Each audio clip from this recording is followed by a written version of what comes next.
నమస్తే, welcome to #you. నేను మీ రాజేష్. తెలంగాణలో కాబోయే బీజేపీ అధ్యక్షుడు ఎవరు?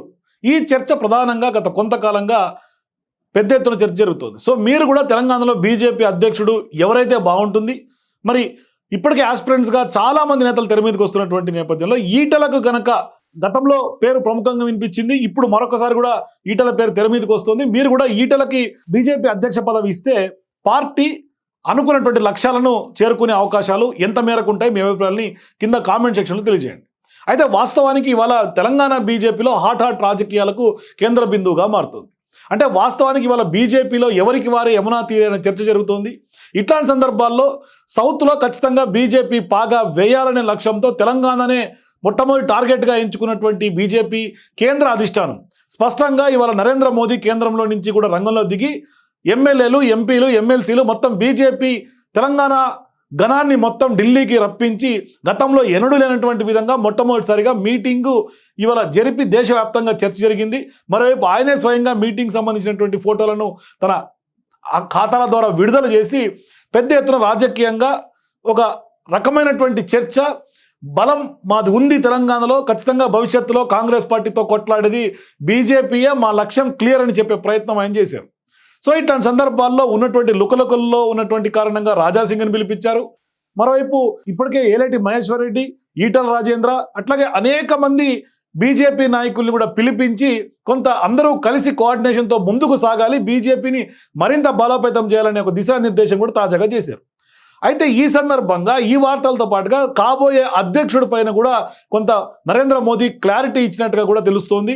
కానీ వాస్తవానికి అధికారికంగా ఇంకా ప్రకటన రానటువంటి నేపథ్యం. సో ఇక అనేక మంది రేస్లో ఉన్నారు అధ్యక్షుడి పదవి కోసం. కిషన్ రెడ్డికి ఎప్పుడైతే కేంద్ర మంత్రి పదవి ఇచ్చారో ఇక నెక్స్ట్ ఖచ్చితంగా అధ్యక్షుడు మార్పు అంటూ కూడా ప్రచారం జరిగింది. గతంలో ఈటల పేరు ప్రముఖంగా వినిపించింది, ఇప్పుడు మరొకసారి తెర మీదకి వస్తుంది. కానీ అధికారికంగా బీజేపీ ఇంకా డెసిషన్ తీసుకున్నటువంటి పరిస్థితి. కానీ ఇన్ఛార్జ్ ఇచ్చినటువంటి తరుణంలో కూడా తెలంగాణకు అప్పట్లో కూడా పెద్ద ఎత్తున వివాదాస్పదమైంది. కానీ ఇవాళ ఈటలను పేరు రాగానే ఆయన పైన పెద్ద ఎత్తున పార్టీలోనే రాజకీయం చేసి కొంత అనగదొక్కే ప్రయత్నం కూడా జరుగుతోంది. అయితే ఇవాళ వాస్తవానికి నేను ఈ అధ్యక్షుడు ఎవరు అని చెప్పుకునేటువంటి క్రమంలోనే ప్రస్తుతం తెలంగాణ రాజకీయాల్లో బీసీ అంశం ప్రముఖంగా వినిపిస్తోంది. బీసీ కులగణన ఒకవైపు జరుగుతోంది, మరోవైపు బీసీ నినాదం తెలంగాణ రాజకీయాల్లో ఉన్నటువంటి పార్టీలన్నీ ఎత్తుకున్నటువంటి పరిస్థితి. అంటే కాంగ్రెస్ కానీ, బీఆర్ఎస్ కానీ, మరి నెక్స్ట్ బీజేపీ కూడా ఎత్తుకుంటుంది. బీసీలకు బీసీలు ధీటుగానే దింపే అవకాశాలు ఉన్నాయనేది కూడా రాజకీయ విశ్లేషకుల యొక్క అంచనా. అయితే ఇట్లాంటి సందర్భాల్లో ప్రజలు ఏమనుకుంటున్నారు, క్యాడర్లో ఉన్నటువంటి చర్చ ఏంటి, ఒక ప్రముఖంగా కొన్ని పాయింట్స్ నేను మీ ముందు ఉంచుతా. అయితే ఏంటంటే మొట్టమొదటిది ఏంటంటే సంవత్సర కాలంలోనే రేవంత్ విఫలమయ్యారని, కేసీఆరే బెటర్ అనే ప్రచారం ఉన్నటువంటి నేపథ్యంలో బీజేపీ రేసులో వెనుకబడుతోంది. వాస్తవానికి ఎందుకు ఈటలకు అధ్యక్ష పదవి ఇవ్వడం లేదనే చర్చ ప్రధానంగా ప్రజల నుంచి వినిపిస్తోంది.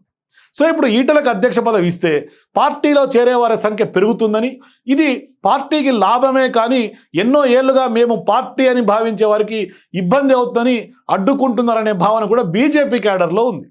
సో ఇప్పుడు బీజేపీ సీనియర్ నాయకుల ప్రభుత్వంతో ములాఖత్ అయ్యారని, అందుకే గట్టిగా కొట్లాడడం లేదనే విమర్శల నేపథ్యంలో ఈటల ఒక్కడే పోరాడుతున్నారనే భావన కూడా ప్రజల్లో ఉంది. ఎందుకంటే అనేక సందర్భాల్లో మూసీ కానీ, హైడ్రా కానీ సీరియస్గా పేదల పక్షాన ఈటల నిలబడినటువంటి పరిస్థితి.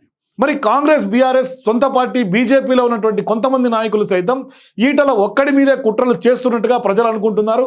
అయినా ఆయన వేగాన్ని ఆపలేకపోతున్నారనేది కూడా బీజేపీలో క్యాడర్ అనుకుంటున్నటువంటి మాట.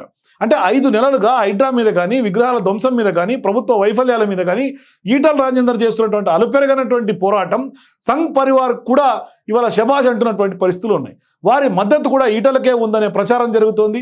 ఇన్ని ఉన్నా ఎందుకు బీజేపీ అధిష్టానం నిర్ణయం తీసుకోవడం లేదనేది $1 మిలియన్ ప్రశ్న.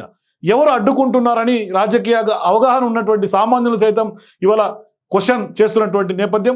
బీజేపీ వాస్తవానికి అధ్యక్ష పదవి మీద త్వరగా స్పందించి కోలుకోకపోతే తెలంగాణలో ఏదైతే లక్ష్యం అధికారం అని బీజేపీ భావిస్తుంది కలగానే మిగిలే అవకాశాలు స్పష్టంగా కనిపిస్తుంది. For more videos please watch #.